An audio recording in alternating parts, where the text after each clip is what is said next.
Welcome back. Today in our Sunday Spotlight, Andrea Hurley, the wife of UConn men's basketball coach Dan Hurley. She's giving us an inside look at the life of a coach's wife in her new podcast, Ball is Wife. She joins us from Indianapolis, home to this year's NCAA men's basketball tournament. Andrea, thanks for being with us. A very busy week for you, of course, but things are going to get busier with your big new podcast. So tell us, why'd you get into this? You know what? I got into this because I have friends in the business that we compare notes, and we always wanted to know how we all get through a season, whether wins, losses. Because like I always say, a season really dictates the mood in your house, and it could take your house down with one game and it might not lift it back up for a while. So it's just, how do people get through this? Like the season, your husband, the children. And I have a few friends that we always get together and we talk about it. But you know what? I think we always are surprised to hear what other people say. So if I had a podcast that other people can listen to and come on and we can all share how we get through seasons, I mean, the good times, the bad times, it could be beneficial for so many people. Who do you hope will listen to this? Obviously, you can't just be hoping that coaches' wives are listening. I listened to your first episodes. I found myself laughing along at some of the stories that were being told. Who is it? Husky fans should be tuning in, basketball fans. Who are you hoping for? Okay, my original vision for this was to make this podcast beneficial for coaches, wives, and partners. I didn't even think fans would be interested. But my first few podcasts that I've done, this is why I've been studying for days now since I'm in a hotel. Like, I've been studying because I do not like the path that this is taking, because right now, I mean, my first few guests were, my husband, just because I had to, because, who knows me? So I had to start with him, even though he didn't really fit into what I was doing. And then I went to my mother-in-law, then Kathy, and then my next one is Pat Calhoun. So I stuck with the family, core family, Husky family. So now I gave fans like kind of what they wanted to hear as far as bio. That's not where I was going at.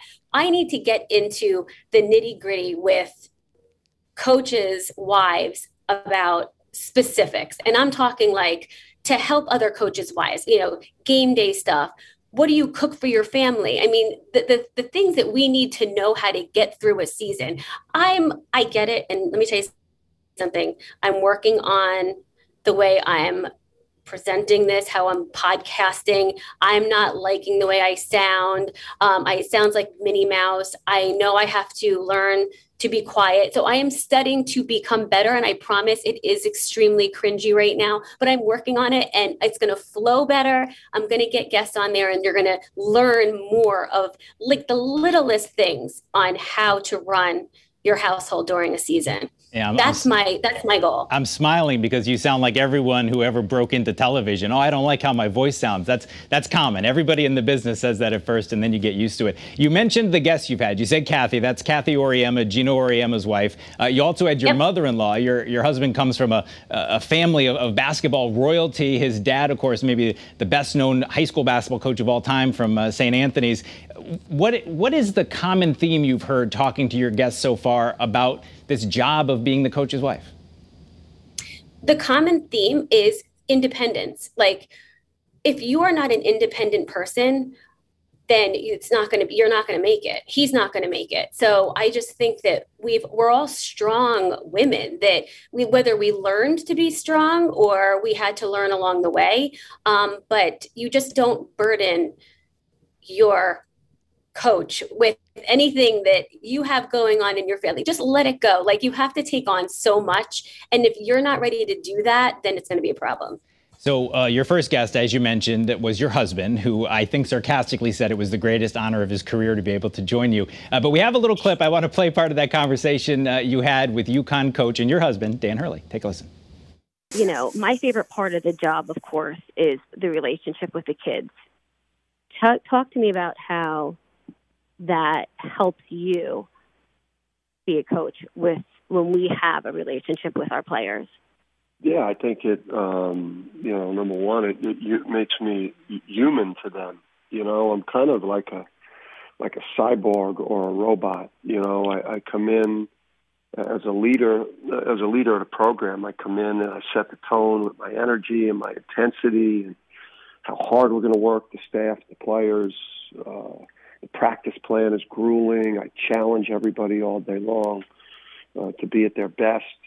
So, having you, obviously, with that's all heart, and everyone could feel how much you care about them because you're such a beautiful person with such a huge heart, and it comes across in all the things you do, whether it's game day candy or making everyone their favorite cupcakes on their birthday, or you developing relationships with the players directly or their families. It gives that human touch, that family type of atmosphere, that motherly element to the program that I need because of the intensity that I bring. Andrea, I want to ask you about that because COVID, of course, has kept people apart. It's much harder for all of us to be together with our friends and our loved ones. Are you finding the same thing? In your interview with Kathy Oriema, I think it was a Stephanie Dolson quote that Gino is the brains of UConn, she's the heart. Are you having trouble being the heart for the men's team right now? It's just that I know COVID has been horrible for so many people, and it's just that I look at our kids and they're still trying to give the public, a distraction. But on top of that, they're children, and they were dropped off at the university to start here, and they didn't see their families in months. We've gone through major holidays, and I know it's been the same for a lot of other families, but these kids are in cinder block dorm rooms. They're only human, and they're babies. And it's like, they're children. They were dropped here to work. They're working just as hard as they would, if not harder, this season than any other season. But plus, what they're going through mentally as far as family, it's a harder year, and my heart hurts for them. So I'm trying to make, I try to be the heart of it. And I'm sentimental. I cry a lot. My husband doesn't. So that's where we're like, opposites attract, I guess. He's, as you could tell, he talks very slow. I talk in every aspect of life, we're completely different. So that's where I fit in as far as the hearts and the hugs are concerned. All right. Well, this is the time of year when a podcast about basketball, even about the coach's wife, is going to be top of mind for so many. We hope people will listen. We appreciate a few minutes, and I listened to all of it so far. I laughed like crazy. It's great. It's a lot of good behind-the-scenes stuff, and I encourage people to check it out. Andrea Hurley, thank you for being with us this morning.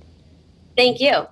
And to listen to Andrea Hurley's Ball is Wife podcast, head to her Instagram account for the link. Now, you see it there on your screen. The Instagram account is ball_is_wife_podcast. That's the Instagram. We'll also have a link on our Channel 3 app if you didn't write all that down. That is CT21 for this week. CBS Sunday Morning with Jane Pauley is next. Have a great rest of your weekend, everybody. We'll meet you back here in Studio A next Sunday morning. Thanks for watching Channel 3 Eyewitness News. Watch us live wherever you are on our mobile, on our streaming news app. And you can also watch us on Roku, Apple TV, and Fire TV.